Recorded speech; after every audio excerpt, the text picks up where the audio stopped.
Hello everybody and welcome back to Quest 64. Last video we finished up in Shamwood and we are going to hopefully be finishing up in Dindom Dries in this video since we've been here for a few videos. If I pull up my map, I've walked back over to the tent near Barragoon Tunnel, and from here we are going to be heading west towards our next town as well as our next dungeon. So we have a little bit of walking to do in this video, a little bit of collecting to do, but it shouldn't take us very long to get out of here. And hopefully in the next video we can start our next dungeon. So before going towards our next town, I strongly recommend finding Shamwood in the desert and going through it and collecting all the spirit. You'll feel significantly tougher, and it will really help you max out your primary element that you're using.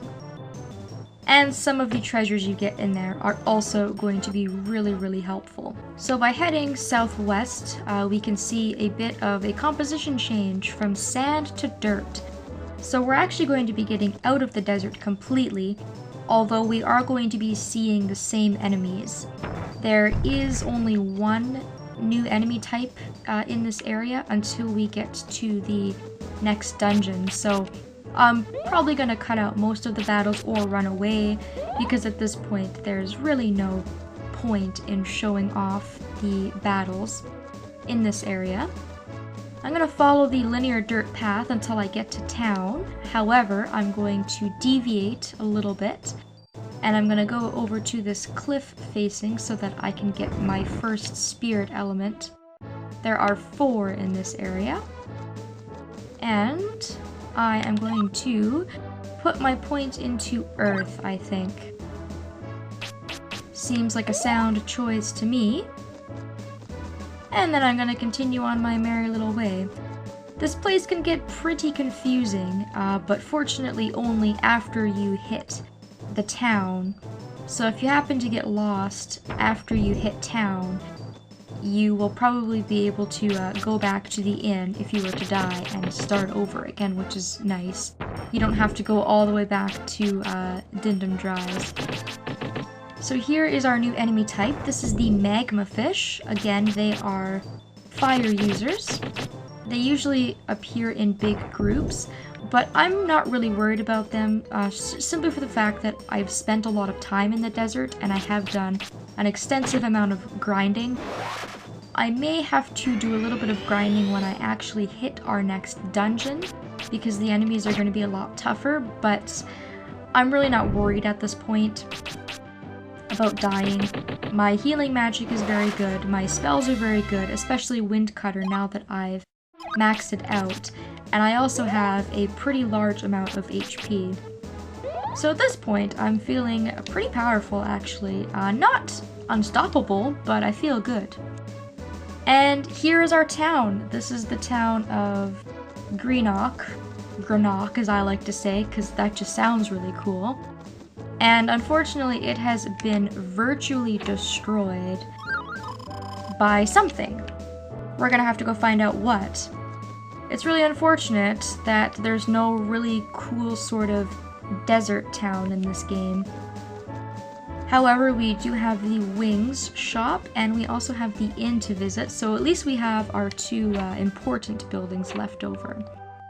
Let's speak to this fellow, the Wingman. If you lose healing potion, I'll give you another. I have a few left. But it's unique in the fact that he doesn't actually give you wings.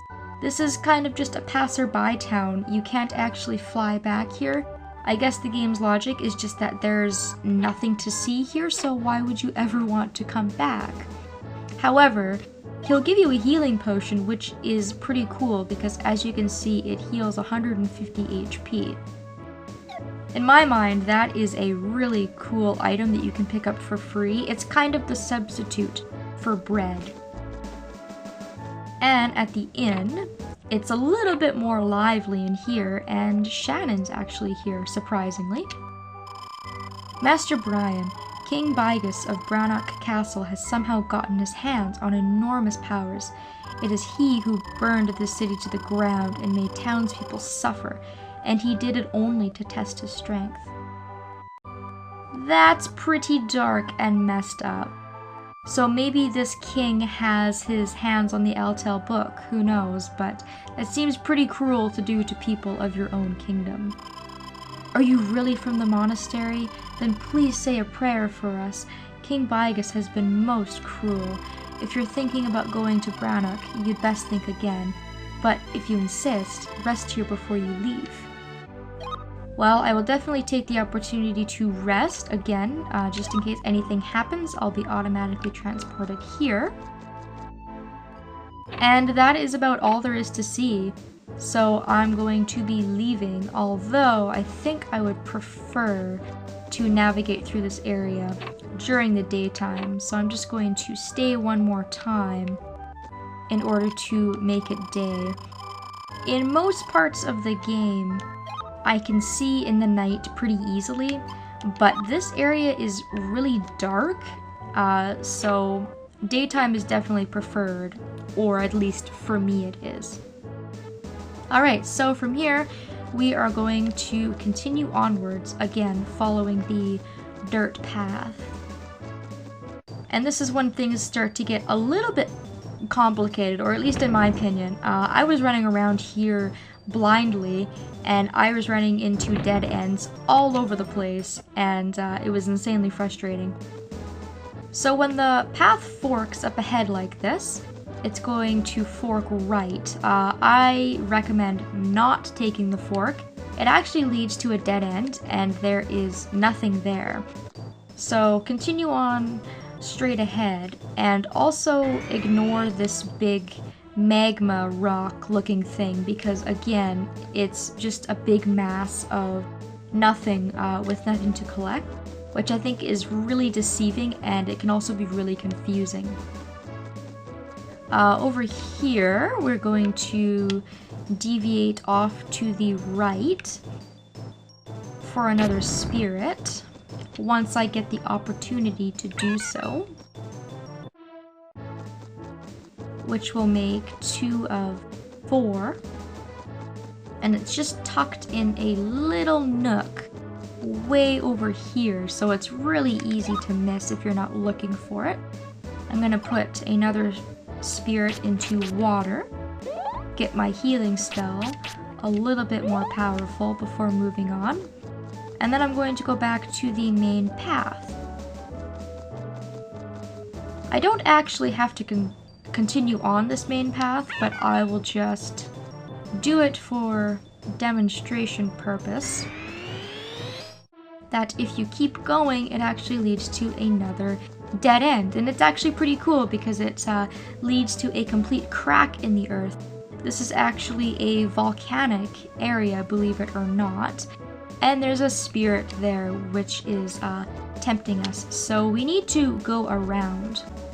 Alright, so I've gone back a little ways on the path. I'm going to pan my camera around. I went right over here to get the spirit, but I'm just going to go ahead. I'm going to go left in between these 2 rocks, and that is how you get around. We're also going to be treated to another spirit up here. Spirit 3 of 4. With more annoying enemies along the way, of course.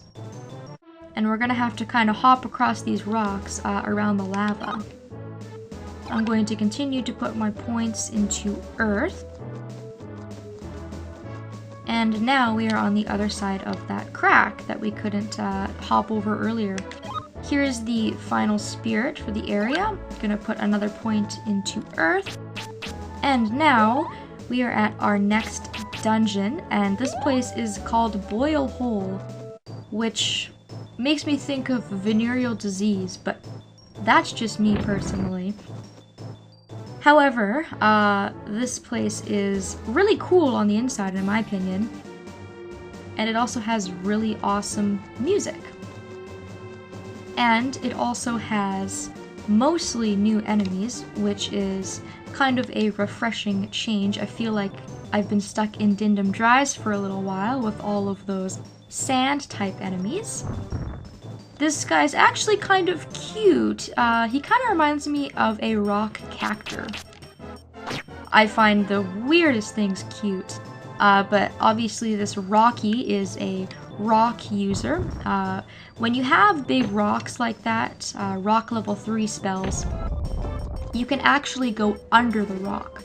So at long ranges he's going to use rock level 3, and at short distances he's going to use that other rock kind of icicle attack, which is actually kind of cool. And will also do significantly less damage. So wind is going to be really, really helpful in this area. And I'm really glad I have it maxed out, because most of the enemies in here are fire, and Wind Cutter is a really good ability, long range and short range, to use on enemies. We've also got the Nightmares in here, which are some of the enemies from Dindom Dries, as well as the Magma Fish. So those are the two recurring monsters that we'll be seeing in here. And there's only actually 2 spirits to collect, although there's a few treasures. And if we come over to this middle part here, we get the awesome, sweet magma graphics, which are pretty much straight out of the Nintendo 64, which is pretty cool actually. It really reminds me of Dodongo's Cavern for some reason, just with the flickering and whatnot. So I'm pretty excited to go through this area. Again, I really like the music, I really like the environment, and I hope that it's going to provide somewhat of a challenge for me. However, I haven't actually gone through this place in a little while. I haven't done my practice for this area yet, so I'm gonna go off screen. I'm going to do that and get my bearings for this place, and hopefully everyone will join me in the next video as we traverse through this dungeon. Thank you all so very much for watching, and I hope that I'll see you next time.